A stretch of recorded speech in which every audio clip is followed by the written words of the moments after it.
सदाशिव नारायण गुरु PT कहते हैं, प्राचीन वैदिक तरीका वास्तव में वैज्ञानिक तरीका है। अभी का विज्ञान उस स्तर पर पहुंच गया है जहां ये प्रमाणित कर सकता है कि ये वैदिक तरीका ही एकमात्र सही तरीका है, वही एकमात्र रास्ता है जिसे जानकर कोई भी सफलतापूर्वक जी और मर सकता है। वैदिक ज्ञान मूल रूप से व्यवस्था का ज्ञान है। ब्रह्मांड एक व्यवस्था है। जैसे आपका कंप्यूटर एक व्यवस्था या सिस्टम है, इसके अलग अलग हिस्से हार्डवेयर और सॉफ्टवेयर होते हैं, और जब ये सभी हिस्से एक साथ आते हैं तो ये एक व्यवस्था के तरह काम करते हैं।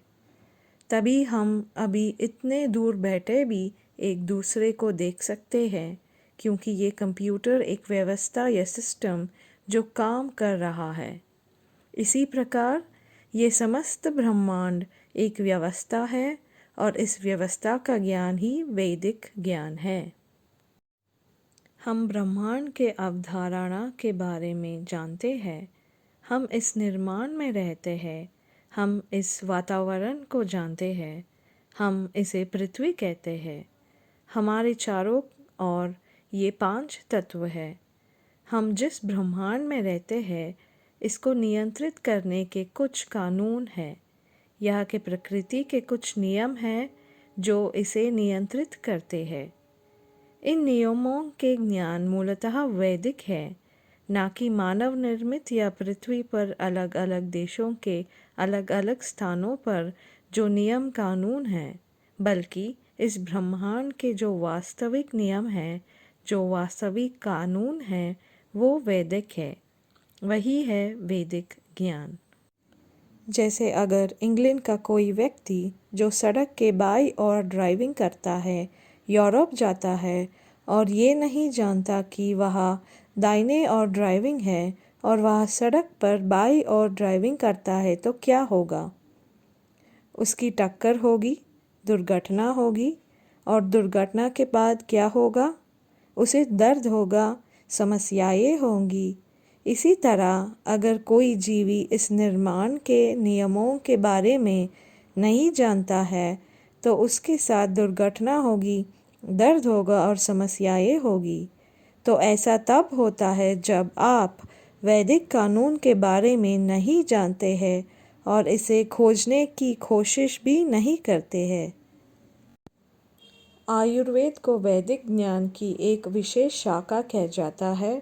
आयुर्वेद मानव शरीर से संबंधित है और ये बताता है कि आप इस शरीर की देखभाल कैसे करें, जो वैसे भी दैनिक आधार पर आप सबको करना चाहिए। जब आप मानव शरीर को देखते हैं, मानव शरीर 5 तत्वों से बना है। आप अभी मानव शरीर में हैं जो इन्हीं तत्वों से बना है। मानव शरीर वैदिक ज्ञान के अनुसार इन 5 तत्वों से बना है: पृथ्वी, जल, अग्नि, वायु, आकाश। आधुनिक विज्ञान आपको ये नहीं बताएगा, ये तो केवल एक उदाहरण है। अब यदि आपके शरीर में वायु तत्व अधिक है या जल तत्व अधिक है या अग्नि तत्व अधिक है, तो स्वस्थ रहने के लिए आपको एक अलग तरह के आहार की आवश्यकता होगी। आधुनिक विज्ञान या आधुनिक विद्यालय के माध्यम से आपके पास ज्ञान नहीं आएगा। ये केवल वैदिक ज्ञान से ही आपके पास आएगा कि मानव शरीर के साथ कैसे व्यवहार करें। क्योंकि एक बार जब आप इस मानव जन्म में होते हैं, तो आपको इसकी देखभाल कैसे करनी चाहिए, ये जानना चाहिए कि ये किस प्रकृति से बना है। इसे संस्कृत में दोष कहा जाता है और इसे कैसे निपटना है, ये सिर्फ एक शुरुआती बिंदु है, ये सिर्फ एक उदाहरण है, इसलिए आप इसके साथ शुरू कर सकते हैं।